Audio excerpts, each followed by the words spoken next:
कहा यह जाता है जनाब, और कई दफ़ा यहाँ पे जनाब मेरे शो में कई मेहमानों तो नहीं, सॉरी मैं गलत कह गया, एक मेरे गेस्ट हैं, उन्होंने बार बार कहा, डॉक्टर साहबा की बात कर रहा हूँ मैं, डॉक्टर हुमा बकाई की बात कर रहा हूँ। डॉक्टर हुमा बकाई ने एक दफ़ा कहा कि जनाब चेस जो है, यानी कि शतरंज जो है, उसका आगाज़ जो है वो ईरान से हुआ था। अच्छा, वेरी गुड। लेकिन ईरान ने जिस तरीके से अभी तारीफ़ें की हैं, मतलब कि उन्होंने, तारीफ़ों से मुराद मेरी ये है कि उन्होंने कहा है जनाब कि we want to have like good relation with India, India के साथ जनाब हमारे अच्छे रिलेशन होने चाहिए। या ये एक चेस की, एक क्या शतरंज की एक और चाल है जनाब? उस चाल के ज़रिए क्या ईरान जो है इजराइल को आइसोलेट करना चाह रहा है, या कुछ और मकासद है इसके? मेरे ख्याल में ज़मीर साहब तो आप बता दें सर। राणा साहब देखिए, कोई भी सफारतकार, खास तौर पे अगर कोई वजीर खारजा होगा, वो किसी मुल्क में जहाँ पर खासतौर जिस मुल्क में वो है, जी, वो उस ये नहीं कहेगा कि जी मैं हम आपके साथ दुश्मनी चाहते हैं, या आपका मुल्क जो है हमारा दुश्मन है। और ये अगर पाकिस्तान का वजीर खारजा भी हिंदुस्तान में होता तो हम भी यही कहते कि जी हम हिंदुस्तान से अच्छे ताल्लुकात चाहते हैं, वो एक जाहिर बात है। तो आई डोंट थिंक इसमें हमें इतना ज्यादा, we should not read too much into this. अच्छा। लेकिन ईरानी लीडरशिप जो है उनको पूरी तरह मालूम है कि हिंदुस्तान का क्या रोल रहा है इस क्राइसिस में, और उनकी इजराइल के साथ कितनी करीबी ताल्लुकात हैं। और ईरान और इजराइल और हिंदुस्तान के जो वजीर आजम हैं, दोनों कुछ दिन पहले ही मिले थे ये जंग शुरू होने से जी। और जंग के दौरान हिंदुस्तान के वजीर आजम ने ये कभी भी तनकीद इजराइल की नहीं की है। तो ये सारी चीजें ईरान की लीडरशिप को पता है। जहां तक चाबहार का मसला है, वो भी उसकी रियलिटी हमें देखनी चाहिए कि ऑन द ग्राउंड क्या है। एक्चुअली ऑन द ग्राउंड कुछ भी नहीं है। अच्छा। जितनी इंडिया ने इन्वेस्टमेंट की है उससे ट्रेड कितना गया है बेसिकली उनको रूट चाहिए चाबहार से अफगानिस्तान और अफगानिस्तान से आगे सेंट्रल एशिया। लेकिन आप वॉल्यूम ऑफ ट्रेड देखें तो वो it's minimal.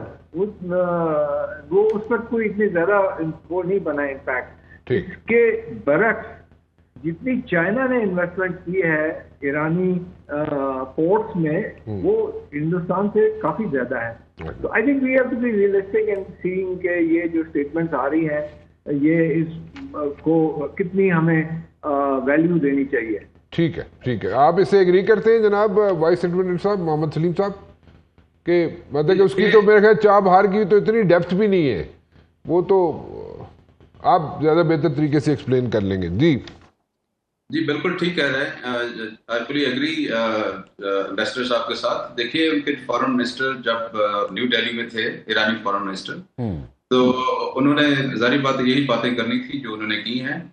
Of course sovereign countries हैं दोनों, और उनका आपस में ये राइट है कि वो आपस में ट्रेड को प्रमोट करें, और जो भी उनकी लेजिटिमेट इंटरेस्ट हैं उनको वो परस्यू करें। लेकिन हमारा इसमें जो कंसर्न है वो तो यही है कि वो ये जो पार्टनरशिप है, जैसे पास्ट में हमने देखा कि चाबहार से पाकिस्तान के खिलाफ Chabahar was used as a base to launch operations against Balochistan Pakistan. तो हमारा कंसर्न तो ये है कि ठीक है, उनकी जो लेजिटिमेट इंटरेस्ट हैं ट्रेड के, इकोनॉमी के, उनको वो परस्यू करें। लेकिन ऑफ कोर्स जो बाकी उसका जो मिस यूज है अगेंस्ट नेबरिंग कंट्रीज, वो नहीं होना चाहिए, जो कि पास में देखा कि वो हुआ। ठीक। जहां तक उसकी कैपेसिटी का ताल्लुक है, ऑफ कोर्स वो डीप वाटर पोर्ट नहीं है। उसमें एक सर्टेन साइज से ज्यादा के शिप्स वहां पे नहीं जा सकते। इसकी जियो पोलिटिकल जो इसकी जो इम्पोर्टेंस है वो ज्यादा है, जियो स्ट्रेटेजिक इम्पोर्टेंस इसकी ज्यादा है, जियो इकोनॉमिक शायद इसकी इम्पोर्टेंस इतनी नहीं है। क्योंकि इसकी जो लिंकेज है, ऑफ कोर्स फिर वो नॉर्थ साउथ कॉरिडोर की बात करते हैं, यहाँ से ट्रेड जाएगा, वहां से फिर रेल के ऊपर ट्रांसफर होगा, रोड और बाय ट्रेन, और उसके बाद वो सी से सेंट्रल एशिया जाएगा।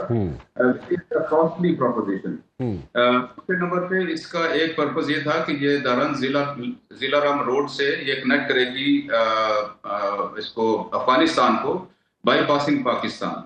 ऑफ कोर्स ये उसकी जियो स्ट्रेटेजिक कंसिडरेशंस हैं, एज आई सेड ये जियो इकोनॉमिक्स से ज्यादा जियो स्ट्रेटेजिक कंसिडरेशंस हैं इस प्रोजेक्ट के अंदर।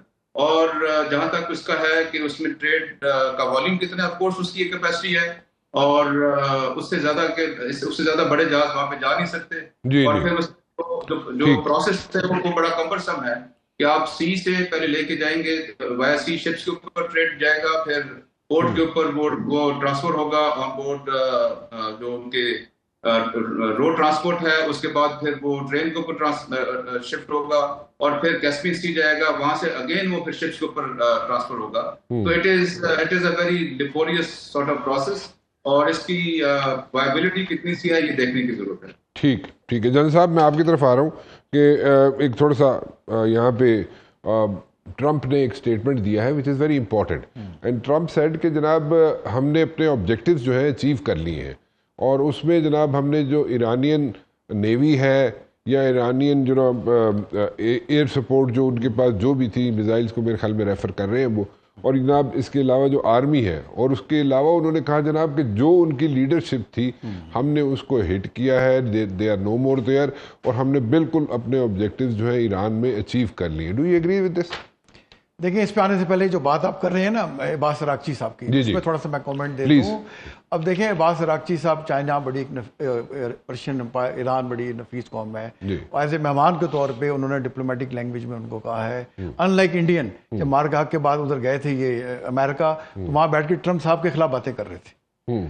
और बट रियलिटी क्या है कि 4 मार्च उसके खिलाफ बातें कर रहा था। वो जब आप मार्का के बाद इंडिया ने तमाम मुल्कों में अपनी टीमें भिजवाई, हाँ, जी जी जी, तो जो इनकी टीम वहां गई थी ठीक यूएस में जाके, वो ट्रंप साहब को वहां बैठ के क्रिटिसाइज कर रही थी। बिल्कुल ठीक। तो ये तो अपना अपना ज़र्फ होता है। देखिए, तो अब रियलिटी क्या है? रियलिटी ये है कि 28 फरवरी को इसराइल और अमेरिका ने अटैक किया ईरान के ऊपर। ठीक। 27 फरवरी एक दिन पहले मोदी साहब तल अवीव और उनको जफियाँ डाल के नेतन्याहू से वापस पहुंचे, और साथ ये भी पता चला, इंफॉर्मेशन लीक आउट हुई कि चाबहार पे अटैक ना करें क्योंकि वहाँ हमारी इन्वेस्टमेंट हुई है। अच्छा। तो इसराइल अमेरिका ने चाबहार पे अटैक नहीं किया था, बाकी तमाम ईरान में टारगेट्स एंगेज किए थे। तो 4 मार्च को इंडियन ओशन में ईरानी जहाज जिसका नाम दीना था उसको डुबोया गया। अच्छा। डुबोया तो अमेरिकन ने था, जी, लेकिन गया हुआ था वो इंडिया में एक्साइज करने, एक्साइज पे गया था, और इंडियन वाटर्स में, इंडियन ओशन में, वाटर तो नहीं कहूँगा, इंडियन ओशन में वो डूबा। ठीक। और ईरान ने बुध को एक हिट किया, आपने खबर पढ़ी होगी, उस पे गल्फ ऑफ ओमान पे इंडियन फ्लैगशिप को डुबोया है जी। तो रियलिटी तो ये है। पाकिस्तान को तो शक्कर पाकिस्तान कहा गया है, तो ये उन्होंने आई थिंक डिप्लोमेटिक बातचीत की है। रियलिटी इससे ज़रा मुख्तलिफ है। नहीं, आपके ख्याल में अभी भी ईरान की जो फोर्सेस हैं वो इंटैक्ट हैं, डिस्पाइट मतलब उनके न्यूक्लियर साइंटिस्ट मारे गए, उनके जनाब यहाँ पे इंटेलिजेंस चीफ मारे गए ईरान के, उनके जनाब यहाँ पे मतलब कई यहाँ पे लोग जो हैं उनकी सियासी क़ियादत मारी गई, उनकी जनाब यहाँ पे मतलब कि अली खमेनी मारे गए, मतलब इतने लोग मारे गए। उसके बाद वो आपके ख्याल में militarily they are strong militarily? State of Hormuz पे कंट्रोल किसका है? State of Hormuz traffic America की मर्जी से तो इतनी नहीं आ रही। अच्छा। ईरान की मर्जी से चल रही है। ठीक, ये रियलिटी है। अच्छा। और यूएस तो पहले उसने कहा कि हम करेंगे, लेकिन जब आपस में इन्होंने एक दूसरे पर अटैक किया, अब अमेरिकन ने उससे थोड़ा पीछे हट गए, डिस्टेंट ब्लॉकेट लगा के रखा हुआ है। स्टेट ऑफ हॉर्मज़ में जो उस वक्त ट्रैफिक चल रही है तो लिमिटेड स्केल पे, वो ईरान की कॉन्सेंट से आ रही है। ठीक है। और ये हिट भी जो हुआ है, क्लेम नहीं किसी ने किया, लेकिन वो जो हिट करके जो जा रहे थे वो ईरान की तरफ ही जा रहे थे। तो चीज़ें देखी गई जो मीडिया में रिपोर्ट हो रही है। तो इंडियन, और उसको बचाया ओमानी कोस्ट गार्ड ने बचाया, 15 महल बंदे थे इंडिया के। तो रियलिटी देखें राना साहब ये है। ठीक है। और जो बात आप कह रहे हैं ट्रंप साहब की कि हमने क़यादत उनकी हटा दी, बट वो ये कह रहे हैं कि इस वक्त जो क़यादत है ये पहले से बेहतर है, वो कह रहे हैं। और साथ दे शुड रियलाइज ईरानियों को कि जो इनकी क़यादतें जैसे आपने कहा मारी गई, तो किसने खबर दी उनकी लोकेशन को? क्या ईरानियों ने दी, या वहाँ जैसे रिपोर्टेड है राव के और मोसाद की इंटेलिजेंस कोलूजन थी, उन्होंने दी? ये तो ईरानियों ने डिसाइड करना है। पेनिट्रेशन का क्या हुआ जन साहब? वहाँ पे 85% पेनिट्रेशन थी वहाँ पे, ईरान के अंदर 85% हॉस्टाइल इंटेलिजेंस एजेंसीज की पेनिट्रेशन थी। जब वो पेनिट्रेशन मौजूद थी, जिसकी वजह से प्रिसाइज टारगेट्स हुए ये सब लोग, ठीक है, प्रिसाइज ठीक है, कोई कोलेटरल डैमेज भी नहीं है उसमें किसी में। जो इनकी क़यादत पे हुए अटैक या फॉर दैट मैटर जो न्यूक्लियर साइंटिस्ट मारे गए या इनके इंटेलिजेंस चीफ मारे गए ईरान के, वो बड़ी प्रिसाइज हिट्स थी। और जब प्रिसाइज हिट्स है तो दैट मीन्स कि आप बेहतर समझते हैं कि बताइए, दैट मीन्स कि इंटेलिजेंस बड़ी एक्यूरेट थी, पिन पॉइंट इंटेलिजेंस थी, पिन पॉइंट इंटेलिजेंस तो थी। फिर वो कहाँ गई सारी पेनिट्रेशन? तो वो है वहां पे, अभी भी है, अभी भी होगी। कुछ को उन्होंने पता है, लोगों को पकड़ा गया है। वो तो चले, वो जी, तो अंदर चार जो स्लीपर सेल हैं, काली भेड़ें हैं, वो वहाँ मौजूद हैं, इसलिए अभी भी है। उनको ईरान को सफाया करना होगा इसका करके देखें। और एक चीज बड़ी और देखें, बड़ी चीज क्लियर हो गई है कि ठीक है, अमेरिका एक सुपर पावर है, लेकिन उनकी जो रीच थी पहले, अब वो नहीं रही। ईरान के मामले में देख लें कि अब तीसरा महीना हो रहा है और वो चाइना की कभी मदद मांग रहे हैं, कभी पाकिस्तान फैसिलिटेट कर रहा है, और इजराइल तमाम सपोर्ट के बावजूद आज भी गजा से कोई कब्जा नहीं कर सका। ठीक है, टोटल 41 किलोमीटर का इलाका है। अभी भी कह रहे हैं इंटरनेशनल स्टेबलाइजिंग फोर्स लाएं तो फिर बातचीत करें। तो ये एक्सपोज कर रहा है अमेरिका का, जो देखें कि जो स्ट्रेच आउट हुआ है, इकोनॉमिकली जो वीक हो रहा है। देखिए, वो और एक बात आपसे ऐड करूं, अमेरिका की टोटल इकोनॉमी है $30 ट्रिलियन की जी, और कर्ज उस पे है $39 ट्रिलियन का। ठीक, पूरे जीडीपी से ज्यादा उसका कर्ज है। ठीक, ये बैगेज ईरान के पास, सॉरी, चाइना के पास नहीं है। ठीक, तो ये रियलिटीज हैं। ट्रम्प साहब वहां गए थे ट्रेड डेफिसिट को ठीक करने, किसी हद तक वहां अंडरस्टैंडिंग हुई है। जैसे कह रहे हैं 200 जहाज बोइंग के वो लेंगे जी, और 7 क्रिटिकल जो थे मेटल्स थे, जिसकी मोनोपोली है चाइना की, 90% प्रोसेसिंग वहां होती है, उस पर उन्होंने बातचीत की है। और चाइना ने बड़ा क्लियर उनको मैसेज दिया है कि ताइवान हमारी रेड लाइन है। ठीक, उस पर सवाल पूछने के बावजूद Taiwan is very interesting, very तो इंटरेस्टिंग। उस पर ट्रम्प साहब नहीं बोले। तो दिस शोज के चाइना ने अपनी जो राइज है, और साथ उन्होंने कहा टुसिडियस ट्रैप, जो जिक्र किया कि राइजिंग और एग्जिस्टिंग पार्ट में कॉन्फ्लिक्ट होता है। तो उन्होंने कहा देखिए, हम इसमें नहीं पढ़ना चाहेंगे आपके साथ, और हमारे जो डायलॉग हो रहे हैं दुनिया की नजरें इस पर लगी हुई हैं। इसका मतलब ये हुआ कि जनाब अमेरिका जो है ताइवान को असला नहीं बेचेगा आइंदा आने वाले दिनों में। मेरा मतलब उस तरह से नहीं करेगा जैसे पहले होगा। और जो उनकी स्टेटेड पॉलिसी है, वन चाइना पॉलिसी जो है, उस पे वो कायम रहेंगे। तो देखिए, ये रियलिटीज है। और जहां अगर बातचीत होती है चाइना की मजबूती की, तो पाकिस्तान की मजबूती की बात। जी बिल्कुल ठीक। और हम मजबूत हैं तो चाइना मजबूत है। ये हमारा देखिए साथ अंडरस्टैंडिंग है। फिर हमारा सऊदी अरेबिया से स्ट्रेटेजिक म्यूचुअल डिफेंस एग्रीमेंट हुआ है, टर्की हमारे साथ है। तो इस रीजन में अब जो पाकिस्तान का रोल होगा, वो जैसे हमारा रोल बढ़ेगा, इंडिया को उतना ही कम होगा। अच्छा, चलिए ठीक है जी।